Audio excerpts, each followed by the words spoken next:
to demonstrate how to test a starting circuit and identify any problems that you'd have in a starting circuit on a car. We've got this really nice simulator here that represents the starting circuit in the car, and it's wired the same way that about 99% of all starting circuits on vehicles are wired. And this test will help you in just a few simple steps know how to identify a problem that's keeping the car from cranking or cranking correctly, and how to isolate it and find out if it's a battery, or if it's a battery cable, or a wiring problem, or if it's a problem with the starter itself. Many people misdiagnose these types of problems, and it turns out that they're actually very simple.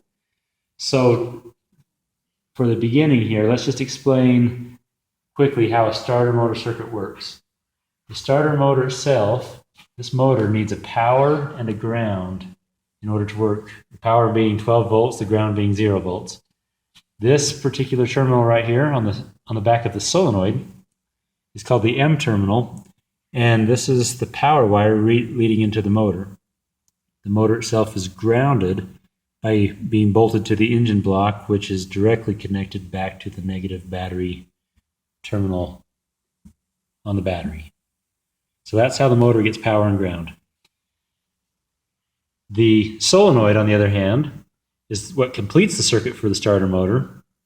It closes the switch that turns on the starter motor and also causes the drive gear to move out and engage with the flywheel or the ring gear. The solenoid needs a power and a ground. This little solenoid, it acts like a relay.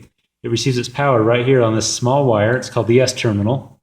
When it gets 12 volts here, and then is grounded through the case of the starter, grounded the same place the starter is, through the engine block and back to the battery terminal. So when 12 volts arrives at this point right here, the solenoid energizes, which closes the switch, which sends the 12 volts that we have here at this B terminal to the S terminal in the starter motor, and will spin.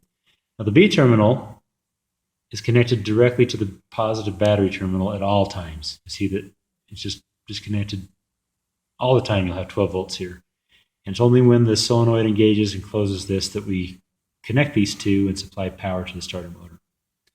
So that's how it works. And you see here in this circuit, the S terminal receives power through this wire right here, which comes back to a starter relay. And then through the ignition switch, through a fuse, and the positive battery terminal. So if you get back, you can see the whole circuit here. So it's kind of interesting. We've got a relay, which completes the circuit that turns on another relay, the solenoid, which completes the circuit and turns on the motor. Each time it's closing a higher current circuit as it goes. This relay also needs to have a power and a ground to turn it on.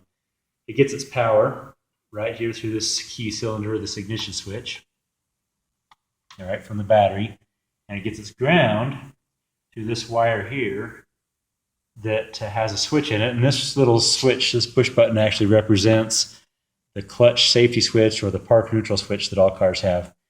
And this is the switch that closes when you press the clutch, or when you put the car into park or neutral, the switch is closed. So if I put the car in park by pressing that switch and turn on the ignition switch, the starter motor should energize.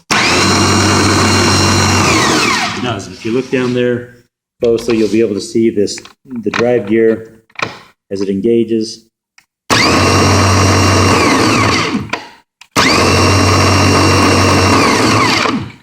Anyway, that's how this starter motor circuit works. It's going to be similar to most starter motor circuits. You'll have to look at your wiring diagram and see the specifics for your vehicle. But now let's show how you would test and isolate a problem with this. So I'm going to reach around the back and insert a problem. Now, when we come to start the car, the starter no longer works. I hear a funny little noise, but the circuit doesn't work. So there are actually 4 measurements. That's all. This is simpler than most people think. There are 4 measurements that you need to take to identify the problem.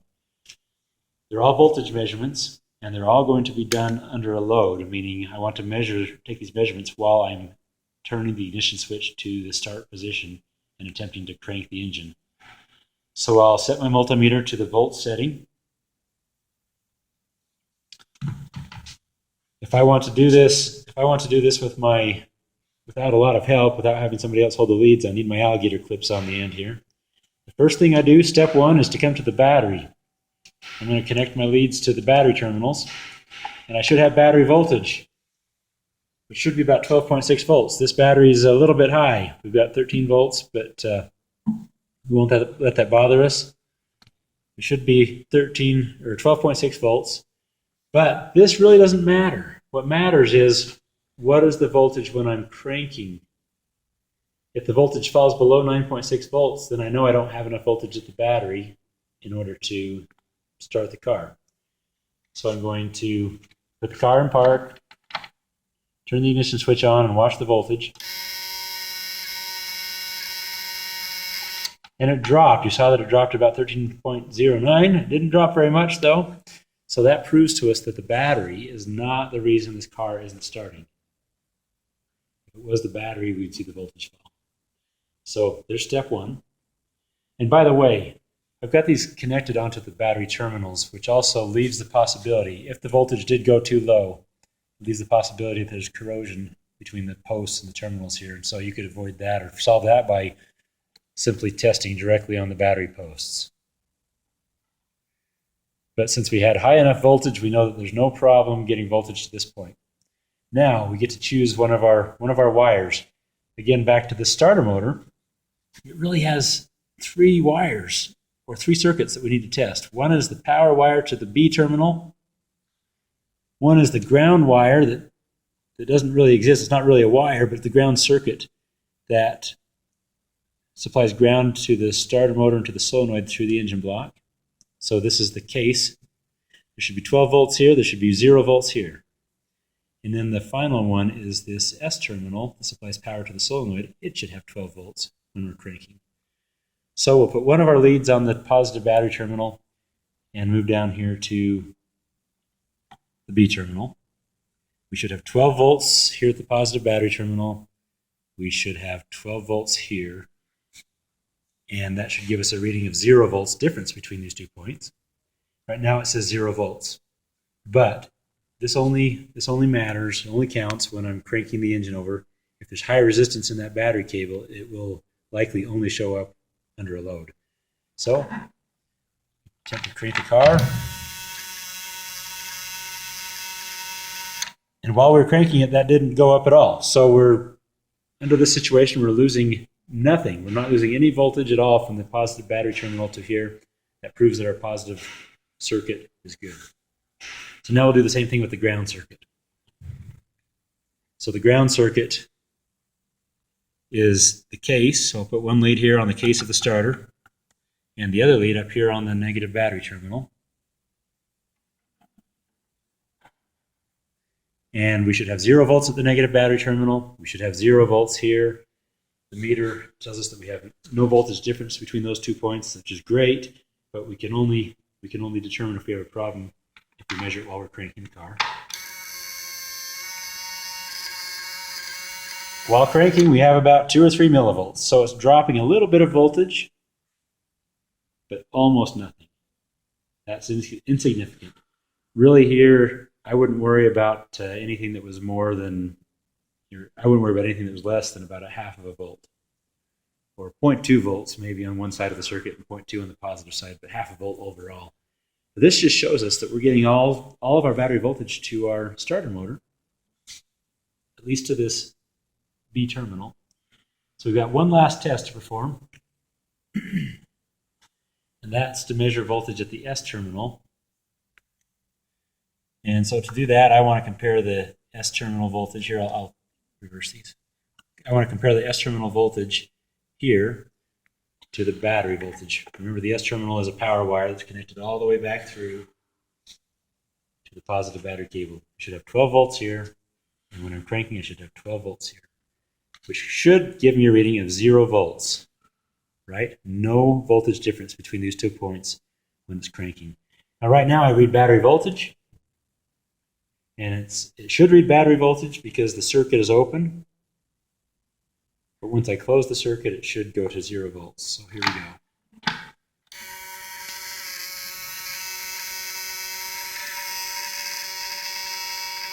Boy, as I crank that, and it doesn't go to 0 volts as we suspected, or as we expect it to. It went to about 11 volts. So it tells me I've got 11 volts difference from here to here. So if I do have 12.6 volts here, then I'm missing 11 volts by the time I get here. So I only have about a volt and a half getting to this S terminal. So we've just identified our problem. We found which part of the circuit it's in. It's in the circuit that feeds this S terminal somewhere. Now, if I wanted to narrow this down, now I'd begin doing voltage drop tests within the circuit. I could test from the positive terminal to the fuse while I cranked it over, or from here to the ignition switch, or the relay, or any component in between. I could measure for voltage being lost until I narrowed it down. Perhaps I'd find that I had a relay that had a bad contact, or an ignition switch that had poor contacts, or maybe I even got a wire that has resistance. But that's how you would test in 4 simple steps a starter motor circuit and know what's wrong with it.